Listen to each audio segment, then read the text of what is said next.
All right, let's dive into a story that's a little different.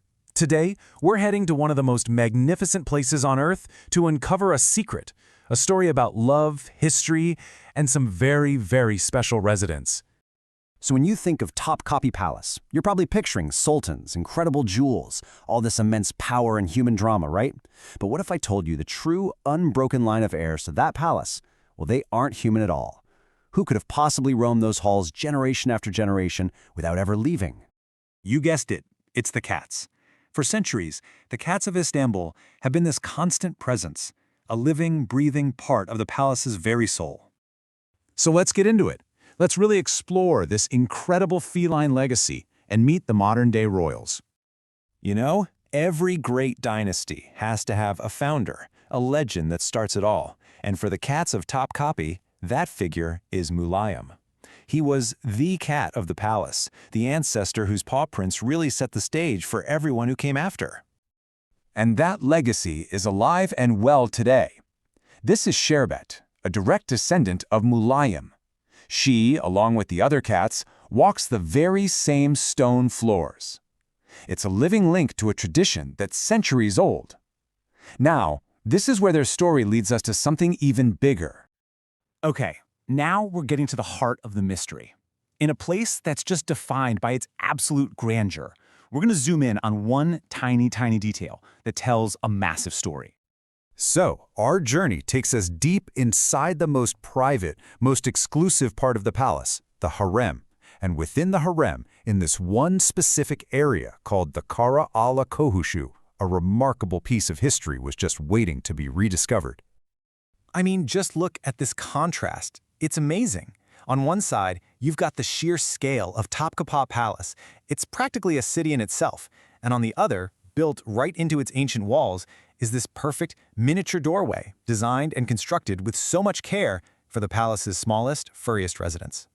So you might be thinking, okay, it's a small door. What's the big deal? Well, the thing is, it is a huge deal. Because it's not just an entrance. It's a powerful symbol of a cultural value that goes incredibly deep. This little feature is known as a kedi kapusa, which literally just means cat door, but its real meaning is so much more profound. This is an intentional piece of architecture that perfectly captures the Ottoman tradition of compassion for animals. The key here is that this wasn't some accident or an afterthought, it was part of the design from the get-go. And this quote just nails it. It's been called the most elegant symbol of the compassion and care shown to pets. It's kindness made tangible, built right into the stone to last for centuries. So let's just break down exactly why this is so important. First, it's a physical symbol of a commitment to animal welfare. It's actual proof that pets were seen as valued members of the community.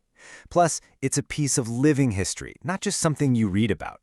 And maybe most beautifully, it shows compassion literally built into the architecture of one of the world's greatest buildings. But this story doesn't end in the past. Oh no, it gets even better. Because thanks to some recent work, this whole centuries-old tradition has been completely reawakened. Think about the journey of this little door for a second. It was built centuries ago for these cats. It was used by generations of them. And now, after a recent restoration, that living tradition has been officially renewed and brought back to life. And this is the result. This is the payoff. Today, you can see Sherbet and her friends using this exact same historic passage. Their silent little steps are once again echoing on the harem's floors, just like their ancestors did hundreds of years ago. I mean, history is literally coming alive right there. So, as we start to wrap this up, let's just remember the core lesson here. This whole story really shows us how one tiny detail can reveal a very, very big heart. The big takeaway is simple, but it's really profound. History isn't just written in the stories of emperors and epic battles. You can also find it in the quiet, elegant acts of kindness that are preserved in stone. A tiny door that speaks absolute volumes about compassion. And that really leaves us with one final thought. If a little cat door in a palace can tell a story this rich, what other small histories, what other hidden acts of kindness are just waiting out there to be discovered by us if we just know how to look? Thanks for joining me on this one.